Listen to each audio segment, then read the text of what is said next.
Dear teachers, welcome to JSN English Learning. We are with Unit 6 of the revised PGTRB syllabus, and we have begun a discussion on Toni Morrison's Beloved. அப்போ நம்ம இன்னைக்கு பார்க்க போற நாவல் Beloved என்ற நாவல். அதை எழுதுனது ஒரு ஆப்ரோ அமெரிக்கன் நாவலிஸ்ட்.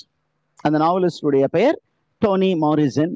சரி, டோனி மாரிசன் யாரு அப்படின்னு பார்த்தீங்கன்னா அவங்களுடைய full name is Sheila Anthony Offord. Okay, and that was the name, and now she is known by the name Toni Morrison. She was born in 1931, okay, in Lorain, Ohio, and she is a very popular Afro-American novelist. Afro-American, American citizen, but African by ancestry. Yeah, அவங்க இன்னைக்கு American சிட்டிசனா இருக்காங்க. ஆனால் அவங்களுடைய மூதாதையர்கள் கருப்பினத்தவர்கள், African பேக்ரவுண்ட்ல இருந்து அங்க வந்து செட்டில் ஆகி அந்த அமெரிக்க விடுதலைக்கு பிற்பாடு அவர்களுக்கு அந்த அங்கிருந்த ஆப்பிரிக்கர்களுக்கும் குடியுரிமை வழங்கப்பட்டது. இருந்தாலும் அங்க பாத்தீங்கன்னா நம்ம அமெரிக்கால ஒரு பெரிய பிரச்சனை இருந்தது. என்ன பிரச்சனை? What is the biggest problem that existed in America? Racism. Racism, racial discrimination. Okay, and the racial discrimination la African people suffered a lot. Afro Americans suffered a lot. அவங்க ரொம்ப கஷ்டப்பட்டாங்க. அந்த ட்ரௌமா, அவர்கள் அடிமைகளாக இருந்த காலம், ஒரு காலத்துல வந்து அடிமைகளாக இருந்தார்கள். அடிமைகளாக இருந்த போது இந்த வெள்ளை இனத்தவர் கருப்பினத்தவரை எவ்வாறு நடத்தினார்கள், அப்ப அந்த ஜெனரேஷனுடைய அந்த எக்ஸ்பீரியன்ஸ் எல்லாம் எங்க இருந்தது அப்படின்னா இந்த ஹியூமன் கான்சியஸ்ல இருந்தது. Even after several generation we have something called human psyche. அந்த சைக்கியில என்ன இருந்தது அப்படின்னா there is something called collective unconscious. collective unconscious என்ற டேர்மை வந்து உலகுக்கு அறிமுகப்படுத்தியவர் யார்? சைக்காலஜியின் தந்தை அப்படின்னு சொல்லக்கூடியவர் வந்து Sigmund Freud. am I right? அவர் என்ன சொன்னார் அப்படின்னா அந்த ஹியூமன் மைண்ட கான்சியஸ் மைண்ட், சப்கான்சியஸ் மைண்ட் அப்படின்னு ரெண்டா பிரிச்சார். மைண்ட ரெண்டா பிரித்தாரு. ஒன்னு கான்சியஸ் மைண்ட், இன்னொன்னு சப்கான்சியஸ் மைண்ட். அவருடைய டிசைபிள் ஒருத்தர் வந்தாரு. அவர் என்ன பண்ணாரு, கான்சியஸ் மைண்ட் அந்த சப்கான்சியஸ் மைண்ட ரெண்டா பிரிச்சாரு.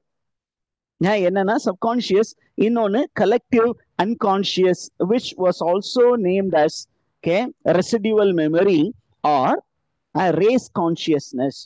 அப்ப ஒரு 3 தலைமுறைக்கு முன்பு 4 தலைமுறைக்கு முன்பு நடந்த விஷயங்கள் எல்லாம் நம்ம மைண்ட்ல இருக்கும். எப்பயோ ஒரு ட்ரிகர் வந்ததுன்னா அது வெளியே வரும்.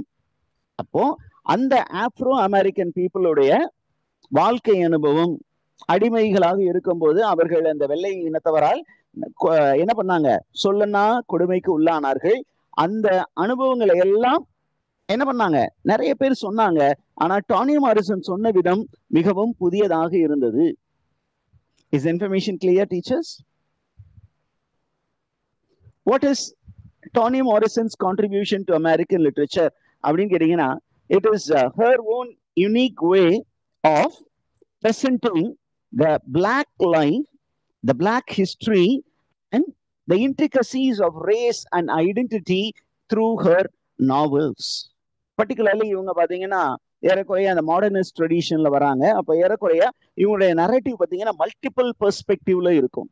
இப்ப நார்மலா நான் ஸ்டோரி சொல்லும்போது யாராவது ஒருவருடைய பெர்ஸ்பெக்டிவ்ல ஸ்டோரி சொல்லுவாங்க.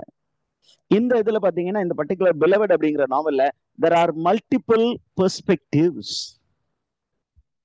மல்டிபிள் பெர்ஸ்பெக்டிவ், நிறைய கேரக்டர்ஸ் அவங்களுடைய ஆங்கிள் அவங்க எப்படி ஸ்டோரி இந்த ஒரு பர்டிகுலர் இன்சிடென்ட் அணுகுனாங்க அப்படிங்கிற மாதிரி எல்லாம் சொல்லி இருக்கிறாங்க. Is the information clear, teachers?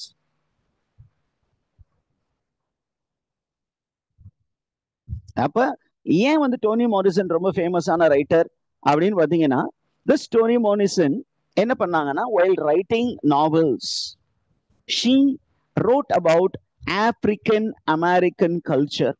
இந்த ஆப்பிரிக்கன் அமெரிக்கன்ஸ் இருக்காங்களே அவங்களுடைய கல்ச்சர், அவங்களுடைய வரலாறு, and the scars of slavery, அடிமைத்தளத்தின் தழும்புகள், அது வந்து வெளிப்புறமான தழும்புகள் மட்டுமல்ல, அது சைக்கலாஜிக்கல் ட்ரௌமாவாகவும் இருந்தது. ட்ரௌமான்னு சொல்லுவோம். சைக்கலாஜிக்கல் ட்ரௌமா. அந்த சைக்கலாஜிக்கல் ட்ரௌமாவை நல்ல விவிடா பியூட்டிஃபுல்லா ப்ரெசென்ட் பண்ணாங்க. அதே நேரத்துல அதுல மேல் கேரக்டர்ஸை விட இவங்க யாருடைய ப்ராப்ளத்தை ரொம்ப அதிகமா ப்ரெசென்ட் பண்ணாங்க அப்படின்னு கேட்டீங்கன்னா, அந்த பிளாக் விமென் கேரக்டர்ஸ். அவங்க men were slaves, African men were slaves. Okay, அவங்களுக்கு என்ன மாதிரி பிரச்சனை வந்திருக்கும் அப்படின்னா, ஒருவேளை அடிச்சிருப்பாங்க, கொடுமைப்படுத்திருப்பாங்க. ஆனா பெண்களுக்கு அதையும் தாண்டி டபுள் மார்ஜினலைசேஷன் இருந்திருக்கும். அப்ப அவங்க அனுபவித்த அந்த செக்ஷுவல் வயலன்ஸ் அதெல்லாம் ரொம்ப அதிகமாக தங்களுடைய நாவல்ல சொல்லி இருக்கிறாங்க. சரி, அவங்களுடைய தீம்ஸ் என்ன sir? What are the popular themes of Toni Morrison அப்படின்னா, the themes of Toni Morrison is the theme of racial discrimination, okay, the theme of memory. அப்படின்னா ஒரு பல ஜெனரேஷனுடைய அந்த நினைவலைகளை அப்படியே ஷேர் பண்ணுவாங்க. பிளாஷ்பேக் மூலியமா ஷேர் பண்ணிட்டு வருவாங்க. கடந்த காலத்தை பற்றி பிளாஷ்பேக் மூலியமாக ஸ்டோரி சொல்லுவாங்க. அதே நேரத்துல சில நேரங்கள்ல பாத்தீங்கன்னா இவங்களுடைய டெக்னிக் என்ன அப்படின்னா, flashback technique plus magical realism. What is magical realism? Have you heard of magical realism, teachers? Magical realism டக்குன்னு ஒரு ரைட்டர் நமக்கு மைண்ட்ல வந்துட்டு போகணும். யாரு? Gabriel Garcia Marquis. யார் மைண்ட்ல வந்துட்டு போகணும்? The Latin American writer, one who wrote 100 Years of Solitude. சரி, லாட்டின் அமெரிக்கா. இந்தியான்னு வந்தீங்கன்னா யாரு தான் ஞாபகத்துக்கு வரணும் அப்படின்னு சொன்னீங்கன்னா, சல்மான் ரஷ்டி, மிட் நைட் சில்ட்ரன் என்ற ஒரு நாவலை எழுதின அந்த ரைட்டர். ஓகேவா டீச்சர்ஸ்? இந்த இன்ஃபர்மேஷன் கிளியரா இருக்கா?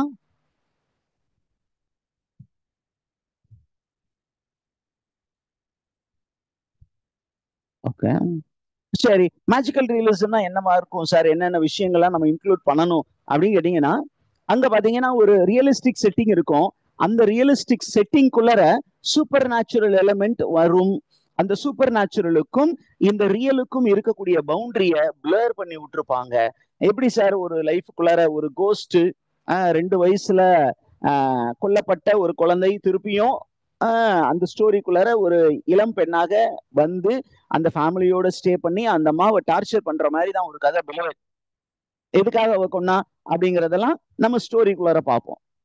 அந்த ஸ்லேவரிக்குள்ளார திருப்பியும் தான் அனுபவித்த வேதனைகளை தனது குழந்தையை அனுபவிக்க கூடாது என்று எல்லா குழந்தைகளும் கொல்ல முயற்சி பண்ணும்போது புதிதாக பிறந்து இருக்கக்கூடிய அந்த சின்ன குழந்தையா இருக்கக்கூடிய அந்த பிளவிட கொல்லலாம் அப்படின்னு முடிவு பண்ணி அந்த பெண் குழந்தைய ஃபர்ஸ்ட் கொன்னிட்டு அதுக்கப்புறம் ஆண் குழந்தைகளை கொல்லலாம். இன்னொரு கை குழந்தையும் பிறந்திருக்கு, அந்த குழந்தையும் கொல்லலாம் அப்படின்னு முடிவெடுக்கும் பொழுது அந்த அங்க லோக்கல்ல இருக்கக்கூடிய அந்த freed slaves, erstwhile slaves, now staying in a free state. அவங்க எல்லாம் என்ன பண்றாங்க? தடுத்துறாங்க. அப்புறம் சீதே அப்படிங்கிற அந்த protagonist goes to jail and she gets back. அவருடைய லைஃப் நல்லா போயிட்டு இருக்கும்போது திடீர்னு அந்த செத்து போன குழந்தை திருப்பியும் ஒரு வளர்ந்த குழந்தையாக வருகிறது. இது நம்மளால நம்ப முடியாது. ஆனால் இந்த ஸ்டோரியில அது நிஜமான ஒரு வாழ்வியல் அனுபவமாக பிரசன்ட் பண்ணியிருக்காங்க. This is called magical realism. இந்த இன்ஃபர்மேஷன் புரிஞ்சுதா டீச்சர்ஸ்? Yes, sir. ரைட். அடுத்த ரொம்ப 2 முக்கியமான விஷயம் என்ன அப்படின்னா, நம்ம கையில இருக்கு இல்லையா நாவல். This novel that is beloved won Pulitzer Prize. Pulitzer Prize எந்த இயர் அப்படிங்கன்னு பார்ப்போம். அதுக்கு முன்னாடி Pulitzer Prize நான் மறந்துடுவேன், அதனால ஒரு சில விஷயங்கள் நான் உங்களுக்கு சொல்லிடுறேன். Pulitzer Prize is the highest literary honor given to writers from America. Writers in America-னு சொல்லலாம். அமெரிக்க எழுத்தாளர்களுக்கு கொடுக்கக்கூடிய உயர்ந்தபட்ச இலக்கிய விருது இஸ் புலிட்சர். அந்த புலிட்சர் விருது யாருக்கு கொடுக்கப்பட்டது? டோனி மாரிசன் என்ற ஆப்ரோ அமெரிக்கன் ரைட்டருக்கு கொடுக்கப்பட்டது. அது மட்டும் இல்ல, இவங்களுடைய இந்த ஆப்ரோ அமெரிக்கன் பீப்புளுடைய வாழ்க்கை அனுபவங்கள், அவங்களுடைய கலாச்சாரம், அவங்களது பண்பாடு, அவங்களது வரலாறை ஒரு வித்தியாசமான முறையில் இவங்க சொன்னதுனால என்ன பண்ணாங்க? அவர்களுக்கு நொபேல் பரிசும் கொடுக்கப்பட்டது. She was awarded Nobel Prize in Literature in 1993.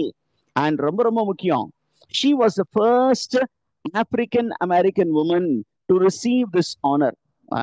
மொதோ Afro American woman. இது நெட் எக்ஸாம்ல கேட்ட கேள்வி. Who was the first African American woman who was awarded Nobel Prize for Literature? அப்படின்னா அது யாரு? டோனி மாரிசன். Okay, right. அப்ப டோனி மாரிசன் பாத்தீங்கன்னா எதுக்காக அந்த அவார்டு கொடுத்தாங்க அப்படின்னு சொல்லிட்டு ஒவ்வொரு ரைட்டருக்கும் அவார்டு கொடுக்கும் பொழுது அதை வந்து அந்த ஸ்வீடிஷ் அகாடமி வந்து ரொம்ப தெளிவா சொல்லுவாங்க. அப்ப ஒரு ஸ்டேட்மெண்டா என்ன சொன்னாங்க அப்படின்னா, this award was given to Toni Morrison for her visionary force and poetic impact. அவங்களுடைய எழுத்துக்கள்ல வந்து அந்த விஷனரி ஃபோர்ஸ் இருந்தது, தொலைநோக்கு பார்வை, எதிர்காலத்தை ஒரு கட்டமைக்க வேண்டும் என்ற ஒரு தொலைநோக்கு பார்வை இருந்தது. கடந்த காலத்தை வந்து எக்ஸ்போஸ் பண்ணி அதிலிருந்து வெளிவந்து நம்ம வந்து ஒரு புதிய எதிர்காலத்தை நோக்கி போகணும் அப்படிங்கிற ஒரு நோக்கம் இருந்து, இன்னொன்னு நிறைய பொயட்டிக்கலாகவும் அவங்களுடைய ரைட்டிங்ஸ் இருந்தது. அதனால அது கொடுத்தாங்க.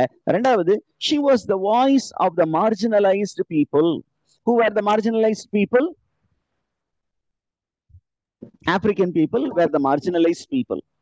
அந்த marginalized people உடைய வாய்ஸா டோனி மாரிசன் இருந்தாங்க. அதே நேரத்துல அந்த ஆப்ரோ அமெரிக்கன் பீப்புளுடைய ஹிஸ்டரிய ப்ரிசர்வ் பண்ணக்கூடிய ஒரு வேலையையும் அவர் செய்தார்கள். ஏன் அப்படின்னு கேட்டீங்கன்னா, சில நேரங்கள் வரலாறு மறைந்து போகும். ஆனா நீங்க அந்த வரலாறை இலக்கியத்தினுள்ளே கொண்டு வரும்போது அது அழியாத காவியமாக மாறிவிடும். அப்ப வரலாற்றுல வாய் பேச முடியாமல் தங்களது அடையாளத்தை தொலைத்துவிட்டு நின்ற மக்களுக்கான அடையாளத்தை முன்னிலைப்படுத்தும் ஒரு எழுத்தாளராக டோனி மாரிசன் திகழ்ந்தார் அப்படிங்கிற ஒரு தகவல் இருக்கு. Is information clear? ஒரு எழுத்தாளராக மட்டும் இல்லாம she also became an editor of several books, and then she also became a professor who taught at Princeton University. Princeton University work பண்ணாங்க. அவங்களுடைய ரொம்ப ஃபேமஸான புக்ஸ் ஒரு சில புக்ஸ் மட்டும் நான் இங்க போட்டிருக்கேன். நிறைய புக்ஸ் இருக்கு. அதுல ரொம்ப பாப்புலரா நிறைய பேர் அடிக்கடி ரிசர்ச் பண்ணக்கூடிய புக் வந்து சாங் ஆஃப் சாலமன் அப்படிங்கிற ஒரு புக். ரொம்ப இன்ட்ரெஸ்டிங்கா இருக்கும். உங்களுக்கு எக்ஸாம் முடிஞ்சோன்னு பாருங்க. அதுக்கப்புறம் this particular book Song of Solomon won National Book Critic Circle Award. அதுக்கப்புறம் சுலா என்ற ஒரு புக் ரொம்ப அதிகமா நிறைய பேர் ரிசர்ச் பண்ண புக். ரைட், நம்ம முக்கியமான இந்த தகவலை வந்து சொல்லிட்டு போயிடுவோம். என்ன அப்படின்னு கேட்டீங்கன்னா, தி புக் பிலவெட் நம்ம கையில இருக்கு இல்லையா, this book received Pulitzer Prize for fiction in the year 1998.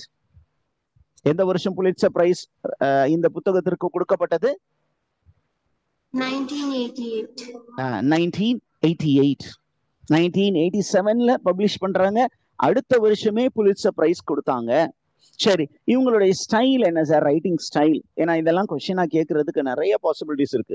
உள்ள போய் ஸ்டோரிக்குள்ள டச் பண்ணாம ஆத்தரை பத்தி மட்டும் டச் பண்ணிட்டு ஒரு சில நாவல்ஸ்ல கொஸ்டின் கேட்டு போயிடுவாங்க. இல்ல மெயின் பிளாட்டை மட்டும் கேட்பாங்க. அதுல ரொம்ப டீப்பாலாம் உள்ள போவாங்க. நாவல்லாம் ஏதாவது ஒரு முக்கியமான தீம் அந்த மாதிரி கொஸ்டின் கேட்பாங்க. அதனால இது கூட கேட்கறதுக்கு பாசிபிலிட்டிஸ் இருக்கு. அவங்களுடைய ஸ்டைல் என்ன அப்படின்னா, the style is in-depth style. ரொம்ப ஆழமா இறங்கி ஒரு விஷயத்த அலசுவாங்க.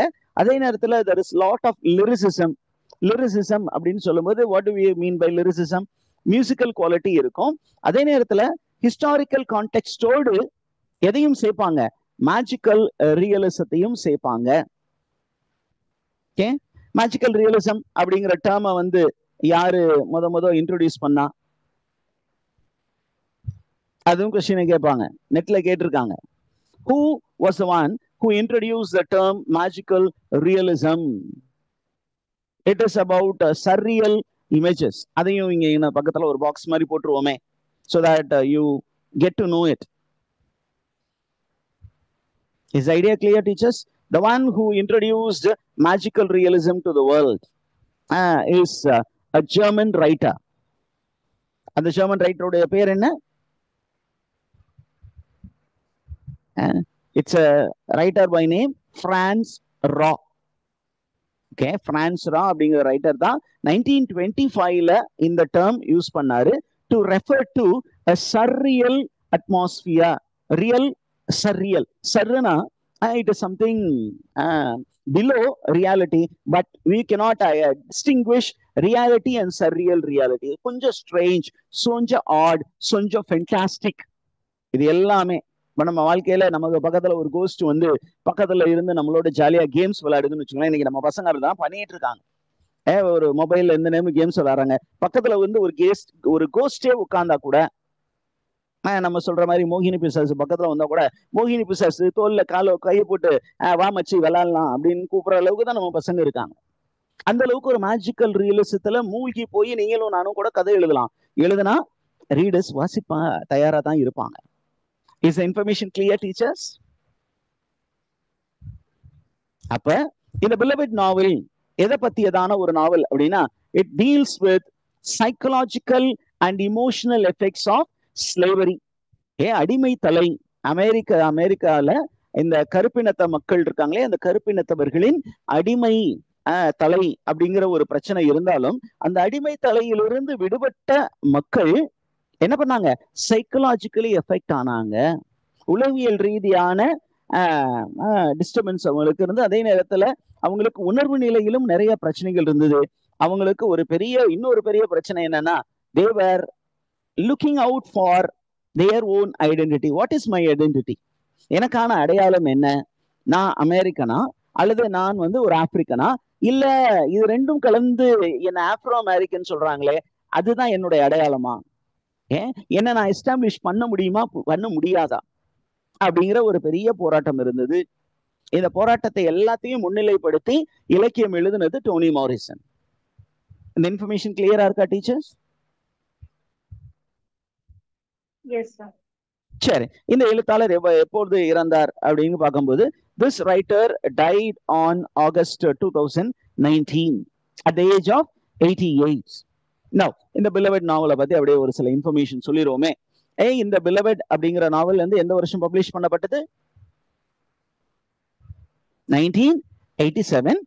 இந்த நாவல்ல அவங்க என்ன பண்ணாங்கன்னா, ஹிஸ்டாரிக்கல் ஃபிக்ஷனுடைய எலமெண்ட்ஸையும் அந்த சூப்பர் நேச்சுரல் எலமெண்ட்ஸையும் ஒன்னா பிளெண்ட் பண்ணாங்க.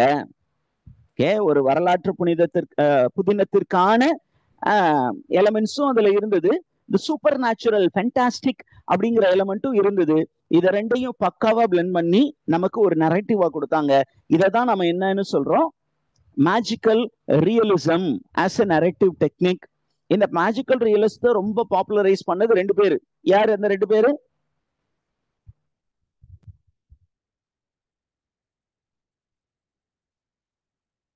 என்ன ஒரு டக்குன்னு சொல்ல மாட்டேங்கிறீங்களா? நான் சொல்லிட்டேன், முன்னதவே 2-3 தடவை சொல்லிட்டேன்.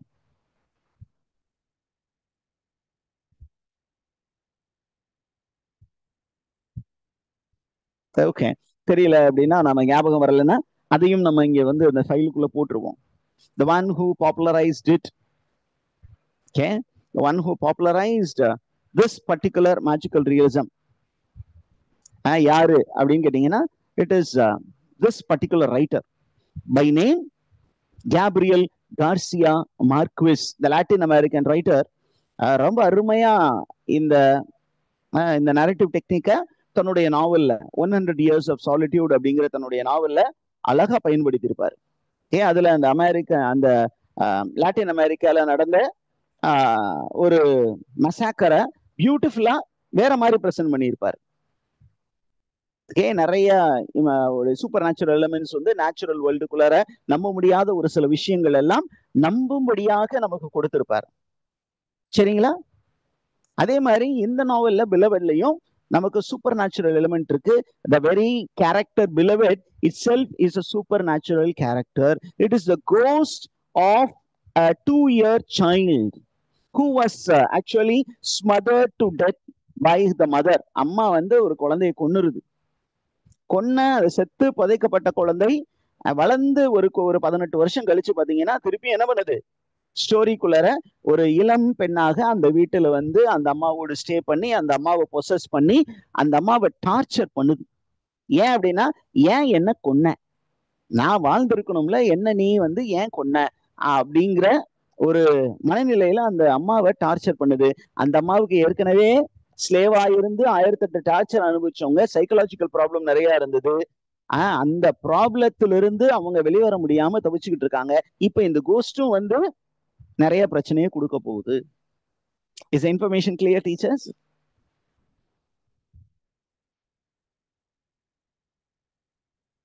ரைட்.